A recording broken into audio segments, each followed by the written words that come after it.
આજે આપણે ખૂબ જ હેલ્ધી અને ટેસ્ટી એવી ગુજરાતી દાળ ઢોકળી બનાવીશું, જે બનાવવામાં પણ ખૂબ જ સરળ છે અને રાતના જમવા માટેનો બેસ્ટ ઓપ્શન છે. તો ચાલો બનાવવાનું શરૂ કરીએ. જય માતાજી, કેમ છો બધા? તમારા બધાનું ખૂબ જ સ્વાગત છે મારી ચેનલમાં. નવી નવી વાનગીઓ જોવા માટે મારી ચેનલને સબસ્ક્રાઈબ જરૂરથી કરજો અને સાથે બેલ આઇકનને પણ જરૂરથી દબાવજો, જેથી નવી નવી વાનગીઓના નોટિફિકેશન તમને સૌથી પહેલાં મળતા રહે. તો દાળ ઢોકળી બનાવવા માટે મેં અહીં 1 વાટકી તુવેરની દાળ લીધી છે.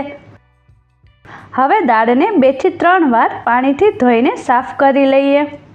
તો દાળ આપણી સારી રીતે ધોવાઈ ગઈ છે. હવે કુકરમાં પાણી ગરમ કરવા માટે મૂકી દઈએ. તો પાણી સારી રીતે ઉકળી ગયું છે. હવે દાળ બાફવામાં સ્વાદ પ્રમાણે મીઠું નાખશું અને અડધી ચમચી હળદર નાખશું. બાફવામાં હળદર નાખવાથી દાળનો કલર ખૂબ જ સરસ આવે છે. હવે આપણે જે દાળ ધોઈને રાખી છે તે એડ કરી દેશું અને 1 મુઠ્ઠી જેટલા સિંગદાણા એડ કરશું. દાણાનો ટેસ્ટ દાળ ઢોકળીમાં ખૂબ જ સારો લાગે છે, તેથી જરૂરથી એડ કરજો. હવે કુકરનું ઢાંકણ બંધ કરીને 4 સીટી કરી લઈએ. જ્યાં સુધી દાળ બફાય છે ત્યાં સુધીમાં દાળમાં એડ કરવા માટેની ઢોકળીનો લોટ બાંધી લઈએ. તો મેં અહીં 1 વાટકા જેટલો ઘઉંનો લોટ લીધો છે. હવે ઘઉંના લોટમાં 1 ચમચી જેટલો ચણાનો લોટ નાખશું. ચણાનો લોટ નાખવાથી ઢોકળીનો ટેસ્ટ ખૂબ જ સારો આવે છે. હવે અડધી ચમચી હળદર નાખશું, અડધી ચમચી ધાણા જીરું પાવડર નાખશું, અડધી ચમચી લાલ મરચું, સ્વાદ પ્રમાણે મીઠું નાખશું, 1 ચમચી જેટલું તેલ નાખશું. હવે થોડું થોડું પાણી એડ કરીને લોટ બાંધી લઈએ. તો લોટને થોડો એવો કઠણ બાંધવાનો છે, જેથી કરીને જ્યારે ઢોકળી દાળમાં નાખી ત્યારે એકબીજા સાથે ચોટે નહીં. અને જો તમારે લોટ ન બાંધવો હોય અને તમારી પાસે રોટલીનો બાંધેલો લોટ વધ્યો હોય તો તેનો પણ તમે ઉપયોગ કરીને ઢોકળી બનાવી શકો છો. તો લોટ સારી રીતે બંધાઈ ગયો છે. હવે ઉપરથી 1 ચમચી તેલ નાખીને લોટને સારી રીતે કૂણવી લઈએ. તો આપણે આ રીતનો કઠણ લોટ બાંધવાનો છે. હવે દાળ પણ સારી રીતે બફાઈ ગઈ છે, તો જોઈ લઈએ. તો તમે જોઈ શકો છો કે દાળ સારી રીતે બફાઈ ગઈ છે. હવે દાળનો વઘાર કરી લઈએ. તો વઘાર કરવા માટે મેં અહીં 1 કઢાઈ લીધી છે. હવે કઢાઈમાં 1.5 પાવરા જેટલું તેલ નાખશું અને તેલને સારી રીતે ગરમ થવા દેશું. તો તેલ સારી રીતે ગરમ થઈ ગયું છે. હવે ગરમ મસાલા નાખશું. તો ગરમ મસાલામાં મેં અહીં 1 સૂકું લાલ મરચું, 2 લવિંગ, 1 નાનો ટુકડો તજનો અને અડધું તમાલપત્ર લીધું છે. તો હવે મસાલાને તેલમાં નાખશું. હવે વઘારમાં અડધી ચમચી મેથી દાણા નાખશું. મેથી દાણાનો ટેસ્ટ દાળમાં ખૂબ જ સારો લાગે છે, તેથી જરૂરથી એડ કરજો. હવે અડધી ચમચી રાઈ નાખશું અને રાઈને સારી રીતે ફૂટવા દેશું.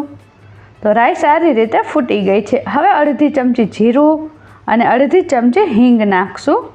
તો વઘાર સારી રીતે થઈ ગયો છે. હવે 8 થી 10 જેટલા મીઠા લીમડાના પાન નાખશું વઘારમાં અને 2 લીલા મરચાં ઝીણા સમારેલા અને 1 ટમેટું સમારેલું વઘારમાં એડ કરશું. હવે મરચાં અને ટમેટાને તેલમાં સારી રીતે સાતળી લેશું. તો મરચાં અને ટમેટાં સારી રીતે સતળાઈ ગયા છે. હવે 1 ચમચી ધાણા જીરું પાવડર નાખશું અને સારી રીતે હલાવી લેશું.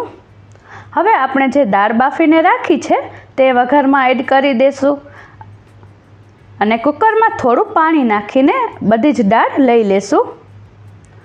તો દાળ પાતળી કે ઘાટી જેવી પસંદ હોય તે પ્રમાણે પાણી એડ કરવું. હવે દાળને વઘારમાં સારી રીતે મિક્સ કરી દેશું. તો દાળ સારી રીતે મિક્સ થઈ ગઈ છે. હવે દાળને ખાટો મીઠો ટેસ્ટ આપવા માટે મેં અહીં 4 ચમચી જેટલો આમલીનો પલ્પ લીધો છે, તે એડ કરશું. અને જો તમે આમલી ન ખાતા હોય તો તેની જગ્યાએ લીંબુનો રસ એડ કરવો, પરંતુ દાળ ઢોકળીમાં આમલીનો ટેસ્ટ ખૂબ જ સરસ લાગે છે. હવે 1 ચમચી જેટલો ગોળ નાખશું. ગોળની જગ્યાએ ખાંડનો પણ ઉપયોગ કરી શકો છો. અને જો તમને દાળનો મીઠો ટેસ્ટ પસંદ ન હોય તો ગોળ કે ખાંડ કંઈ પણ ઉપયોગ નહીં કરો તો પણ ચાલશે. હવે ગોળને દાળમાં સારી રીતે મિક્સ કરી લેશું અને દાળને ઉકળવા દેશું. તો જ્યાં સુધી દાળ ઉકળે છે ત્યાં સુધીમાં દાળમાં નાખવા માટે ઢોકળી બનાવી લઈએ. તો આપણે જે લોટ બાંધ્યો છે તેમાંથી લુવો બનાવી લેશું અને પાટલા ઉપર આ રીતની રોટલી વણી લેશું. તો ઢોકળી જેવી જાડી કે પતલી જેવી પસંદ હોય તે પ્રમાણે રોટલી વણવી. તો મેં આ રીતની રોટલી વણી છે, વધારે જાડી પણ નથી અને પતલી પણ નથી. હવે રોટલીમાંથી ગમતી સાઇઝની ઢોકળી બનાવી લઈએ. તો મેં અહીં આ રીતના શેપમાં ઢોકળી કટ કરી છે. તમને જે રીતની પસંદ હોય તે રીતે તમે કટ કરી શકો છો. હવે દાળ પણ સારી રીતે ઉકળી ગઈ છે. હવે એક એક કરીને દાળમાં ઢોકળી એડ કરી દઈશું અને ગેસની ફ્લેમ ફૂલ રાખવી, જેથી દાળ એકદમ ઉકળતી રહે અને ઢોકળી પણ એકબીજા સાથે ચોટે નહીં. તો બધી જ ઢોકળી આ રીતે દાળમાં એડ કરી દેશું. બધી જ ઢોકળી એક હારે એડ ન કરવી, એક એક કરીને જ એડ કરવી. તો આપણે બધી જ ઢોકળી દાળમાં એડ કરી દીધી છે. હવે ચમચાથી સારી રીતે હલાવશું અને હવે કઢાઈનું ઢાંકણ બંધ કરીને 4 મિનિટ સુધી ઢોકળીને ચડવા દેશું અને આ સમયે ગેસની ફ્લેમ ધીમી કરી નાખવી. 4 મિનિટ જેટલો સમય થઈ ગયો છે. હવે ઢાંકણ ખોલીને જોઈ લઈએ. તો તમે જોઈ શકો છો કે ઢોકળી સારી રીતે ચડી ગઈ છે અને દાળ પણ ઘટ થઈ ગઈ છે. આપણી દાળ ઢોકળી બનીને તૈયાર છે. તો હવે ઉપરથી ધાણા ભાજી એડ કરી દઈશું. આપણી ખાટી મીઠી અને ખૂબ જ ટેસ્ટી એવી દાળ ઢોકળી જમવા માટે એકદમ તૈયાર છે. હવે દાળ ઢોકળીને સર્વ કરી લઈએ. તમે જોઈ શકો છો કે બધી જ ઢોકળી છૂટી છૂટી બની છે, એક પણ ઢોકળી ચોટી નથી. તો એકવાર આ દાળ ઢોકળી બનાવીને જરૂરથી ટ્રાય કરજો.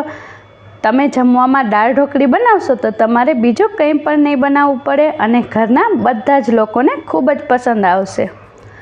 અને જો મારી રેસિપીથી દાળ ઢોકળી બનાવો તો મને કમેન્ટ કરી જરૂર જણાવજો કે તમને દાળ ઢોકળી કેવી લાગી. મારી આજની રેસિપી જો તમને પસંદ આવી હોય તો મારી ચેનલને લાઈક અને શેર જરૂરથી કરજો. અને જો તમે મારી ચેનલને હજુ સુધી સબસ્ક્રાઈબ ન કરી હોય તો જરૂરથી કરી દેજો. ફરી મળીશું એક નવી જ રેસિપી સાથે. આવજો.